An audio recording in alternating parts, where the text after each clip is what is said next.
السلام علیکم ورحمۃ اللہ۔ جی امید ہے آپ سب ایمان اور صحت کی بہترین حالتوں میں ہوں گے انشاءاللہ تعالی۔ جی آج ہم آیت نمبر 160 سورۃ الانعام دیکھیں گے۔ بہت پیاری آیا ہے اور آپ صلی اللہ علیہ وآلہ وسلم کی ایک حدیث ہے کہ عمل کا دار و مدار نیت پر ہے، یعنی جس طرح کی نیت ہوگی اسی کے مطابق آپ کو عمل کا اجر ملے گا۔ اگر آپ کی کوئی بھی کام اللہ کی رضا کے لیے، اللہ سے اجر و ثواب حاصل کرنے کے لیے کرتے ہیں تو بے شک اللہ تعالیٰ آپ سے راضی بھی ہوگا، اور کوئی بھی نیک کام جو صرف اللہ تعالیٰ کو راضی کرنے اور اللہ سے اجر و ثواب کرنے کی امید سے کیا جائے گا، امید رکھی جائے گی کہ میرا رب مجھے اس پر اجر دے گا، تو یقیناً آپ کا رب اس کے بدلے آپ کو بہترین اجر دے گا۔ تو اس میں بہت پیاری آیا ہے اور اس کی سب سے پہلے تلاوت کرتے ہیں۔ اعوذ باللہ من الشیطان الرجیم، بسم اللہ الرحمن الرحیم۔ من جاء بالحسنة فله عشر أمثالها ومن جاء بالسيئات فلا يجزى إلا مثلها وهم لا يظلمون۔ من جاء، جو کوئی لائے گا نیکی تو اس کے لیے 10 گنا اس جیسا۔ سبحان اللہ،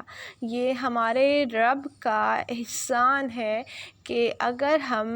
نیت کے ساتھ، اس نیت کے ساتھ کہ میرا رب راضی ہوگا، میرا رب مجھے اجر و ثواب دے گا،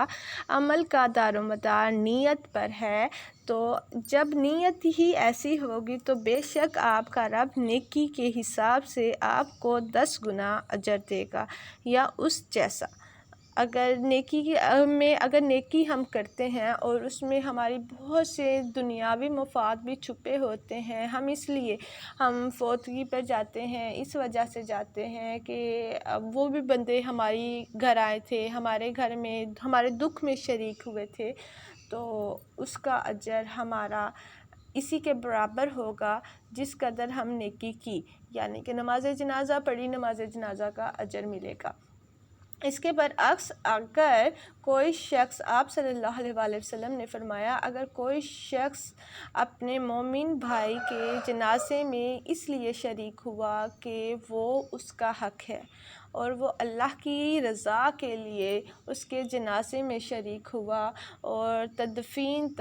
جنازے میں شریک ہوا اور تدفین تک وہاں پر رہا، تو اس کے لیے اس قدر اجر ہے جس قدر احد پہاڑ بڑا ہے، یعنی کہ احد پہاڑ جتنا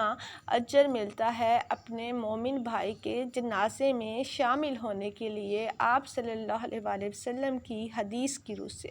تو اسی طرح اللہ تعالیٰ نے اس آیا میں فرمایا ہے کہ نیکی کرنے کا اجر اللہ تعالیٰ 10 گنا دیں گے یا اس جیسا، اور جو کوئی برائی لائے گا تو اس سے بدلہ دیا جائے گا مگر اس کے برابر۔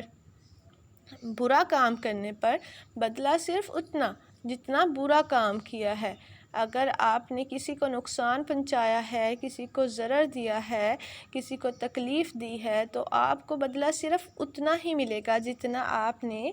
غلط کام کیا، جتنا آپ نے برا کیا اسی کے مطابق بدلہ، اس سے بڑھ کر بدلہ نہیں، اس سے بڑھ کر آپ کو سزا نہیں، بلکہ صرف اتنے ہی جتنا آپ نے برا کیا۔ وَهُمْ لَا يُظْلَمُونَ، اور ان پر ظلم نہیں کیا جائے گا۔ یہاں پر اللہ تعالیٰ کی 2 صفات اس آیت میں بہت کھل کے واضح آتی ہے۔ ایک تو ہمارا رب احسان کرتا ہے، احسان تھوڑا کام کیا لیکن احسان کے درجے پر نیکی چھوٹی سی کی اور اللہ تعالیٰ نے اسے 10 گنا بڑھا دیا اجر کے حساب سے، نیکی چھوٹی سی کی، اور باجماعت نماز پڑھنے کا ثواب 27 نمازوں کے مطابق حدیث کی روح سے، یعنی کہ نماز ایک پڑھی لیکن باجماعت پڑھی، صبح اٹھیں، وضو کیا، گھر سے نکلے، مسجد کے لیے سفر کیا، اپنے مومن بھائیوں کے ساتھ شانہ بشانہ کندھے سے کندھے ملا کر نماز ادا کی تو 27 گنا نمازوں کے مطابق اجر دیا جائے گا۔ اور اگر باجماعت نہیں پڑھ سکے، گھر میں ہی پڑھ لی، تو اللہ تعالیٰ اجر ضائع نہیں کریں گے، اللہ تعالیٰ آپ کو اجر دیں گے اور اللہ تعالیٰ اسی کے برابر دیں گے۔ لیکن باجماعت نماز پڑھنے کی بہت زیادہ اہمیت ہے، باجماعت نماز ہی پڑھنی چاہیے۔ لیکن اگر آپ نے نماز چھوڑ دی، نماز تو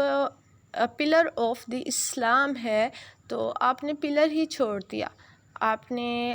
نماز قائم کرنی تھی، نماز اس لیے قائم کرنی تھی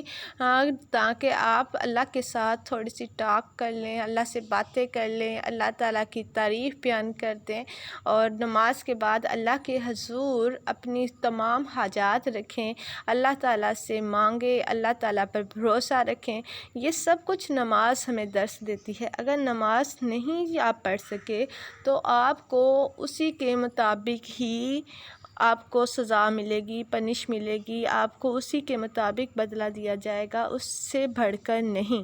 کیونکہ اللہ تعالیٰ ظلم نہیں کرتے۔ اللہ کی صفت ہے کہ اللہ ظلم نہیں کرتے اور ظلم کرنے والے کو ناپسند کرتے ہیں۔ اللہ کسی جابر متکبر شخص کو پسند نہیں کرتے، تو اس لیے ہمیشہ دوسروں پر رحم کریں، دوسروں کے ساتھ احسن طریقے سے رہیں، ہمیشہ احسان کریں۔ اگر کوئی آپ پر آپ کے لیے مصیبت کا باعث بن رہا ہے تو اللہ سے مدد مانگے کہ یہ میرے لیے مصیبت کا باعث بن رہا ہے، مجھے اس میں آسانیاں دیں، اس شخص کو یا تو میرے حق میں بہتر کر دیں، نہیں تو اس شخص سے میری دوری بنا دیں۔ تو بے شک اللہ تو کرنے پر قادر ہے، تو اس لیے یا احسان کرنا ہے اور یا اس سے اللہ سے مدد مانگنی ہے اس معاملے میں، اور ظلم کبھی نہیں کرنا۔ جب انسان کسی سے بدلہ لینے کا سوچ لیتا ہے تو بے شک انسان جو ہے وہ ظلم بھی کر بیٹھتا ہے۔ اگر ہم کسی کی برے سلوک کا ہم چاہتے ہیں کہ یہ برا کرتا ہے، اسی کے برابر میں بھی برا کروں گا، تو انسان برابری نہیں کر سکتا، کیونکہ انسان جو ہے وہ بے حد ناشکرا ہے۔ انسان کی حکمت جو ہے وہ اللہ کی حکمت کے سامنے کچھ بھی نہیں، تو ہمیشہ دوسروں پر احسان کرنا ہے اور ظلم سے بچنا ہے۔